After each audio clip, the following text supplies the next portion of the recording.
Hi കൂട്ടുകാരെ, എല്ലാവർക്കും jazz നാനോയിലേക്ക് സ്വാഗതം. നമ്മൾ തേങ്ങ വെളിച്ചെണ്ണ ആക്കുന്ന ഒരു പ്രോസസ്സാണ് നിങ്ങളെ കാണിക്കാൻ പോകുന്നത്. തേങ്ങ നമ്മൾ ആദ്യം വെട്ടിയെടുക്കുന്നു.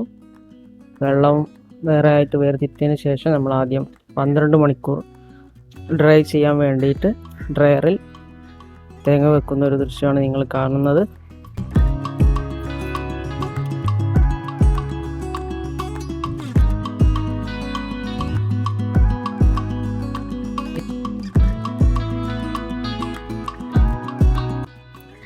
ഇങ്ങനെ നമുക്കൊരു അടത്താൻ വേണ്ട ഒരു ഉണക്കം നമുക്ക് കിട്ടിയതിന് ശേഷം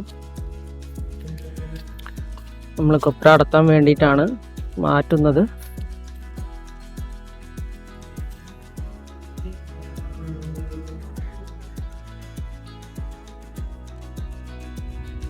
ഏകദേശം 12 മണിക്കൂർ തന്നെ ഡ്രയറിൽ വെച്ച് കഴിഞ്ഞാൽ നമുക്ക് അടത്താനുള്ള ഒരു രൂപത്തിൽ നമുക്ക് തേങ്ങ ആയി കിട്ടും. വീണ്ടും ഒരു 12 മണിക്കൂർ കൂടി ആട്ടാൻ വേണ്ട രീതിയിലേക്ക് നമ്മൾ മാറ്റുന്നു. എന്നാലേ നമുക്ക് ആട്ടാൻ വേണ്ട പാകത്തിനുള്ള ഉണക്കം നമുക്ക് കൊപ്രയിലേക്ക് കിട്ടുകയുള്ളൂ.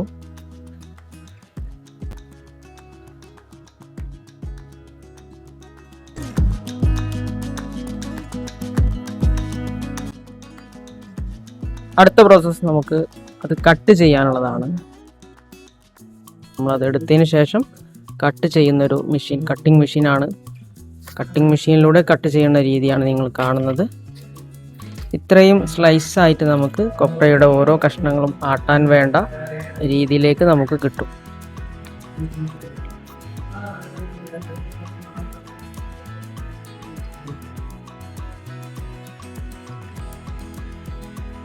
നമുക്ക് അടച്ചു വെക്കാനും ഓപ്പൺ ചെയ്ത് വെക്കാനുള്ള ഒരു സെറ്റപ്പ് കൂടി ഈ മെഷീനിലുണ്ട്.